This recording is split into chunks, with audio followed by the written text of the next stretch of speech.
Olá! Hoje falaremos de ácidos nucleicos, que são macromoléculas presentes em todos os seres vivos. Por que denominadas de macromoléculas? Pois são moléculas que apresentam um grande peso molecular, formadas por unidades que se repetem, denominadas de nucleotídeos. Os nucleotídeos, por sua vez, são compostos por três componentes básicos: um fosfato, um açúcar e uma base nitrogenada. Invariavelmente, entre os ácidos nucleicos, o fosfato sempre vai ser o mesmo, o PO4 3-. O açúcar pode ser uma desoxirribose, presente no DNA, ou uma ribose, presente no RNA. E as bases nitrogenadas são divididas em dois grupos: o grupo das bases púricas, ou purinas, e o grupo das bases pirimídicas, ou pirimidinas.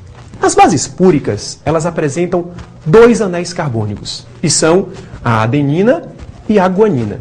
E as bases pirimídicas, também chamadas de pirimidinas, elas podem ser timina, citosina e uracila, ou também uracil. Inicialmente vamos falar do DNA, ou ácido desoxirribonucleico. O DNA é uma macromolécula de fita dupla. Essas fitas são antiparalelas e complementares. Por que complementares? Pois toda vez que eu tiver a adenina de um lado, do outro lado eu terei a timina. Toda vez que eu tiver a guanina, eu terei a citosina. Então, a adenina se liga com a timina e a guanina se liga com a citosina. Por conta disso, é importante salientar que em uma molécula de DNA, a quantidade de adenina será sempre igual à quantidade de timina. E a quantidade de guanina sempre será igual à quantidade de citosina. A isso dá-se o nome de regra de Chargaff. Sequências específicas desses nucleotídeos, destes monômeros, dá-se o nome de gene. Nunca esqueça, toda vez que um gene for expresso, ele é responsável, ele está sendo responsável pela caracterização de uma particularidade na célula.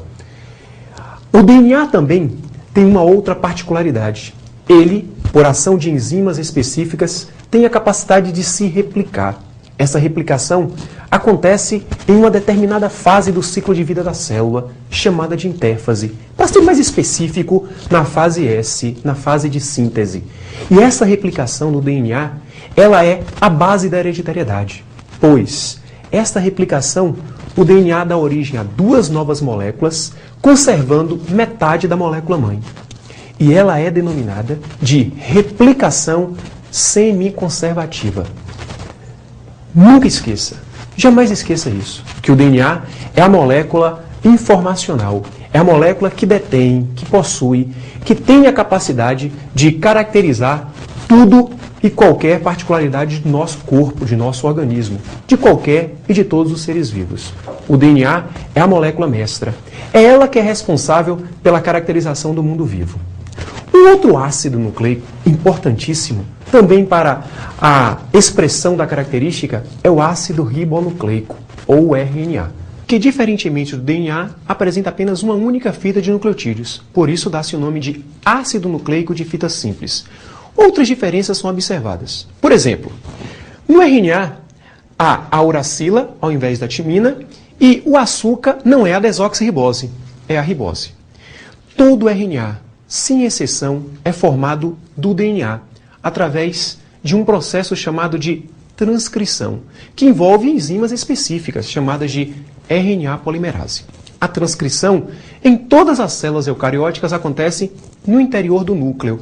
Já em células procarióticas, como por exemplo cianofícias, bactérias, esse processo de transcrição, esse processo de síntese de RNA acontece no citoplasma. É importante observar que há 3 RNAs básicos: o mensageiro, o ribossômico e o RNA transportador. O RNA mensageiro é aquele que tem a mensagem, é aquele que possui a informação para a síntese da proteína, para a tradução.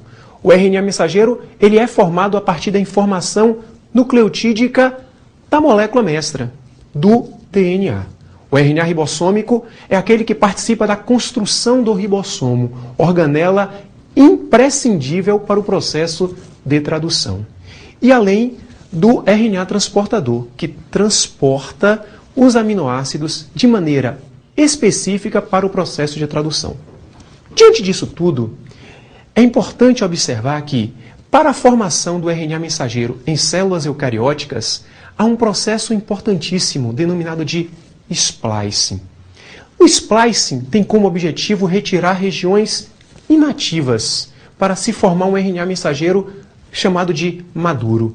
Aí você me pergunta, como assim? É o seguinte, no processo de transcrição em eucariontes, para a formação de um RNA mensageiro, anteriormente é formado um RNA heterogêneo. Esse RNA é chamado de heterogêneo, pois possui regiões inativas, chamadas de introns, e regiões ativas, chamadas de exons. Eu não posso colocar um RNA com regiões ativas e inativas no citoplasma para formar uma proteína. Senão, a proteína seria errada, ou então não seria processada. Então, é importante que as regiões intrônicas ou introns sejam retirados. E essa retirada é realizada por enzimas especiais, que são moléculas de RNA, chamadas de ribozimas. Quando ocorre o splice, quando se retira os introns, só ficam os exons. E aí dá-se o nome de RNA mensageiro maduro, que segue para o citoplasma, se liga aos ribossomos, forma-se o polissomo e começa a síntese proteica.